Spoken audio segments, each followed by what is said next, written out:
ஓம் சைராம், ஜெய் சைராம். என் அன்பின் பிரியமே, எல்லா ஆசைகளும் எப்போதுமே நிறைவேறியதில்லை. காற்றடித்தால் களைவதைப் போல பாபா மீதான என் நம்பிக்கை நிலை குலைந்து போகிறது. இதை தடுப்பது எப்படி? இது மீண்டும் நடக்காமல் இருக்க என்ன வழி? பாபாவிடம் இன்னும் நெருக்கமாக வர வேண்டும் என்று விரும்புபவர்களுக்கான ஒரே வழி, எல்லா விதமான சூழ்நிலைகளிலும் அவரிடம் அசைக்க முடியாத மாறாத நம்பிக்கை கொள்வது மட்டுமே. ஆனால் சிலர் உலகியல் ஆதாயங்களுக்கான ஆசைகளுடன் பாபாவை நாடி வருகின்றனர், அல்லது இது போன்ற எதிர்பார்ப்புகளுடன் தங்களது பக்தியை வெளிப்படுத்துகின்றனர். சில சமயங்களில் அவர்களது ஆசைகள் பூர்த்தி அடையாவிட்டாலோ அல்லது அவர்களது முன்வினைகளின் பலனாக கஷ்டப்பட நேர்ந்தாலோ அவர்கள் தங்கள் நம்பிக்கையை இழக்கத் தொடங்குகின்றனர். எந்த ஒரு அவதாரம் அல்லது சத்குருவின் காலத்திலும் எல்லா மனிதர்களுடைய எல்லா ஆசைகளும் எப்போதுமே நிறைவேறியது இல்லை. பக்தர்கள் இறைவனை அடைய தடையா இருக்கும் எந்த விதமான ஆசைகளையும் சத்குரு நிறைவேற்றுவது இல்லை. இது போன்ற ஆசைகள் நிறைவேறாமல் போவதன் பின்னணியிலும் பாபாவே உள்ளார். எனவே இன்பத்திலும் துன்பத்திலும் என இரண்டிலுமே பாபாவை காணக்கூடியவர் யாரோ அவரே உண்மையான பக்தராவார். நீ கண்ட வழிகளையும் துன்பங்களையும் அலைச்சலையும் நான் அறிவேன். அதனால்தான் அப்பா என்ற இடத்திலிருந்து யோசிக்கும் பொழுது உனக்கு இன்னும் அனுபவம் தேவை உயர்ந்து நிற்பதற்கு என்று நான் சொல்கிறேன். அதனால்தான் உன்னிடத்தில் இவ்வளவு மாறுதலான சூழ்நிலைகளை கொடுக்கின்றேன். அந்த வழிபாதையை உன் கண்களில் காண்பித்த என்னால் உன்னை அதில் வெற்றி பெற செய்ய முடியாதா? உன் சாய்தேவா பற்றி நீ புரிந்து கொண்டது இவ்வளவுதானா? நிச்சயம் உன்னை வழிப்படுத்தி உன் கவனத்தை அதில் திருப்பி வெற்றி பெற செய்வேன். நன்றாக நினைவில் வைத்துக்கொள். ஒன்று உன்னிடத்தில் நடக்கவில்லை என்றால் அதைவிட உயர்ந்த மேலான விஷயங்கள் நடக்கப் போகிறது என்று அர்த்தம். நல்லது கெட்டது என இரு முனைகள் உள்ளது. அவற்றில் எந்த பக்கம் சென்றாலும் ஏதாவது ஒரு முனையில் நாம் போய் நிற்கத்தான் வேண்டும். விதியின் விளையாட்டால் கெட்டது என்ற கூர்மையான முனையில் நிற்க நேரம் வாய்த்துவிட்டால் கலங்காதே. என்னிடம் ஒப்படைத்துவிடு. அதை முற்றிலும் நான் பார்த்து கொள்கிறேன். என்ன செய்ய வேண்டும் என்பதை உன் உள்ளுணர்வாய் உன்னுடைய மனதில் அமர்ந்து நான் விடை கூறுவேன்.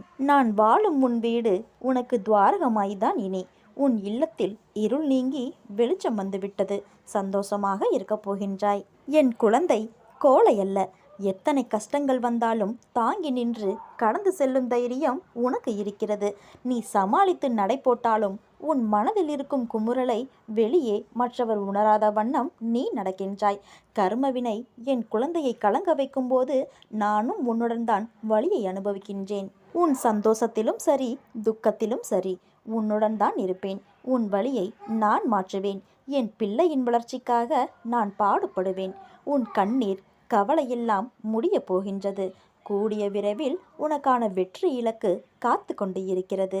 பந்தய கோட்டை எட்டும் தருவாயில் அது உன்னை சோதித்து பார்க்கும். உன் பலம் என்ன, நம்பிக்கை என்பது எந்த அளவில் இருக்கிறது என்று சோதித்து பார்க்கும். அந்த கட்டத்தில்தான் நீ இப்போது இருக்கிறாய். உன் வாழ்க்கைக்கு பொறுப்பாளி நானே. உனக்கான அனைத்தையும் நான் உன்னிடம் வந்து சேர்ப்பேன். நீ அழாதே. உனக்கான அனைத்தும் தயாராக உள்ளது. அது மற்ற விஷயங்கள் போல நிலையற்றவை அல்ல. உன் வாழ்க்கைக்கு அர்த்தத்தை கொடுக்கும் பொக்கிஷமாகும். உன்னை நான் சரி செய்வேன். உன்னுடன் எப்போதும் நான் இருப்பேன். என் வார்த்தைகளின் மீது நம்பிக்கை வை. உன் கவலைதான் என்ன? அதை என்னிடம் கூறிவிடு. நானே உனது சத்குரு. நீ என்னையே நினை. என் நாமத்தையே ஸ்மரணம் செய்து என்னையே வணங்கி என் பாதங்களில் சரணடை. அது போதும் உனக்கு. நீ எதற்கும் பயப்படாதே. நீ ஏன் வீணாக கவலைப்படுகிறாய்? என்னை நீ தஞ்சமடைந்து விட்டாயல்லவா? அனைத்தையும் நான் பார்த்து கொள்கிறேன். இனி எதற்கும் நீ பயப்பட தேவையில்லை. உனது மனம், புத்தி, அகங்காரம் என்னும் மூன்றையும் என்னிடம் சமர்ப்பித்துவிடு. இவ்வுலக வாழ்க்கையில் உன் கையில் எதுவும் இல்லை. எல்லாவற்றையும் நானே இயக்குகிறேன் என்ற மனோபாவத்தை நீ ஏற்படுத்திக்கொள். எதிலும் அவசரப்படாதே. பொறுமையாக இரு. என் மீது உன் பாரத்தை இறக்கு. நான் சுமக்கிறேன். என் மீது முழு நம்பிக்கை வைத்து நீ செய்யும் அனைத்து செயல்களுக்கும் என்னை பொறுப்பாளியாக்கு. உன் செயலை உன் விருப்பப்படி நான் செய்து முடிக்கிறேன். நம்பிக்கை என்னும் அச்சாணியாக என்னை உன் மனதில் நிறுத்து. பொறுமையாய் வாழ்ந்து வா. உன்னை சேர்ப்பிக்க வேண்டிய இடத்தில் நான் சேர்க்கிறேன். என்னை சரணடைந்து உன்னை என்னிடம் ஒப்படைத்துவிட்டு என் மீது முழு நம்பிக்கை வை. உன் பாரம் மட்டுமல்ல, உன் பாவத்தையும் நான் சுமக்க தயாராக இருக்கிறேன். நான் உன்னுடன் இருக்கும்போது உனது கவலைகளை எனது பாதத்தில் நீ சமர்ப்பித்த பின்னர் கவலை எதற்கு? எனது மகிமைகளைக் கண்டும் ஏன் இந்த ஏக்கம் உனக்கு? உனது தந்தையும் நானே, தாயும் நானே. உன்னை படைத்ததும் நானே, உன்னை சோதிப்பதும் நானே. உனது சோதனை காலம் முடிந்த பின்னர் நீ யார் என்பதை நீ அறிந்து கொள்வதற்கு நான் தரும் சோதனைகள்தான் நீ படும் வேதனைகள். நம்பிக்கையுடனும் பொறுமையுடனும் இரு.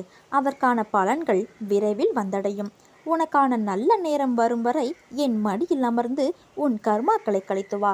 நீ தோல் சாய உன் தந்தை நான் இருக்க ஏன் உனக்கு இந்த ஆயாசம்? வா மகளே, மகனே, வந்து சாய்ந்து கொள். மன சஞ்சலங்களை அகற்றி அமைதி கொள். விரைவில் உன் பிரச்சனைகளை தீர்த்து உன்னை மகிழ்ச்சி வெள்ளத்தில் நான் மூழ்கடிக்கின்றேன். அதுவரை எனது நாமத்தை ஜபித்து உன் கர்மாக்களை என் துணையோடு கழித்து வா. குருவே தெய்வம் என்பதை உணர்ந்தவர்கள் மிக குறைவு. என்னை அணுகிறவர்களுக்கு நான் இந்த வித்தியாசத்தை உணர்த்தி அவர்களை சாய் பக்தியில், அதாவது குரு பக்தியில் நிலைநிறுத்துவேன். ஒன்றில் மனதை செலுத்தாமல் அனைத்தின் மீதும் நம்பிக்கை வைத்து ஓடுகிறார்கள். அவர்களுக்கு நான் ஒன்றை குறிப்பிட்டு சொன்னால் அது ஏற்காது. அவர் போக்கில் அவர்களை அனுப்பி படிப்படியாக மாற்ற முயற்சிக்கின்றேன். முதலில் அனைத்து தெய்வத்தையும் கும்பிடு. பிறகு அவையெல்லாம் ஒன்றே என உணர்ந்திடு. அந்த ஒன்றும் நமது குருவே என்பதை நீ தெளிந்துவிடு. இதுவே எனது கோட்பாடு. இந்த தெளிவு முழுமையாக வந்த பிறகுதான் ஒருவருக்கு ஆணித்தரமாக என் மீது நம்பிக்கை வரும். நம் தலையெழுத்தும் மாறும். என்னை நம்பி நம்பிக்கையோடு எழுந்து வா. எனது கண்களை பார். அனைத்தையும் புரிந்து கொள்வாய். என் வாக்கு பொய்யானது இல்லை.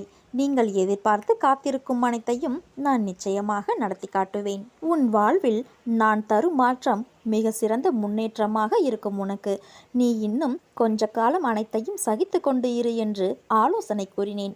ஆனால் நீயோ, அப்பா, எனக்கு இதெல்லாம் சாத்தியப்படாது. நிச்சயமாக ஒரு மாற்றம் வந்தாக வேண்டும். நான் அனுபவித்து வரும் இந்த நிலை மாறியே ஆக வேண்டும் என்கின்றாய். நான் ஜெயித்த பிறகுதான் உன்னை நெருங்குவேன். அதுவரை எனக்கு நீ கண்டிப்பாக உதவித்தான் ஆக வேண்டும் என்று கட்டளையும் போடுகிறாய். என் செல்ல குழந்தையே, அதுவும் சரிதான். நிச்சயமாக உன்னை நான் தாங்குவேன். உன் வாழ்வில் மாற்றத்தை உண்டாக்குவேன். இந்த மாற்றம் இப்போதைய உனது தடுமாற்றம் போன்றோ ஏமாற்றம் போன்றோ இருக்காது. உனது வாழ்வில் மிக சிறந்த முன்னேற்றமாக இருக்கும். மற்றவர்களின் கண்கள் பார்த்து கொண்டிருக்கும் போதே நீ உயர்த்தப்படுவாய். இழப்புகளை தாண்டி அதன் வழிகளை உதறிவிட்டு வெறுமையான மனதுடன் நீ என்னிடம் வா. நான் என்னிடத்தில் இருக்கும் லௌகீக சுகங்கள் அனைத்தையும் உனக்கு தருகிறேன். இதனோடு ஆன்மீக சுகத்தையும் சேர்த்து வழங்குவேன். உன்னை தாங்கி பிடிப்பேன், தூக்கி உயர்த்துவேன் என்று ஒரு தரம் சொன்னேன். நிச்சயமாக அதை நிறைவேற்றவும் செய்வேன். நான் வாக்கு மீறமாட்டேன். உன்னால் எவ்வளவு முடியுமோ அவ்வளவு தூரம் என்னை தஞ்சமாக கொள். வேண்டியது அனைத்தும் வேண்டியபடியே நடக்கும். ஏனெனில் உன் வேண்டுதலை நான் கேட்டேன். இதோ அதற்கு பதிலோடும் பலனோடும் வருகிறேன். அனைத்தும் சுபமாக நடக்கும். என்னை தேடி வரும் பக்தர்களிடம் நான் சொல்லும் ஒரு விஷயம், மற்ற கடவுள் வடிவங்கள் நம்முடன் பேசுவதை நம்மால் உணர முடியாது. ஆனால் பாபா பேசுவதை நாம் உணர்ந்து கொள்ளலாம். சகுனம் பிரம்மம் என்பதைப் போல அவர் நம்முடன் யார் வடிவிலாவது பேசுவார். கூப்பிட்டால் இதோ காத்திருக்கிறேன் என பதில் தருவார். நாம் செல்லும் பொழுது எந்த வண்டியிலாவது வந்து காட்சி தருவார். நம்முடன் அவர் இருப்பதை உறுதி செய்து நமக்கு ஆறுதல் செய்வார். சில சமயங்களில் அவருடைய திருவாய்மொழி மறைப்பொருளாகவும் கனமான அர்த்தம் நிரம்பியதாகவும் இருந்தது.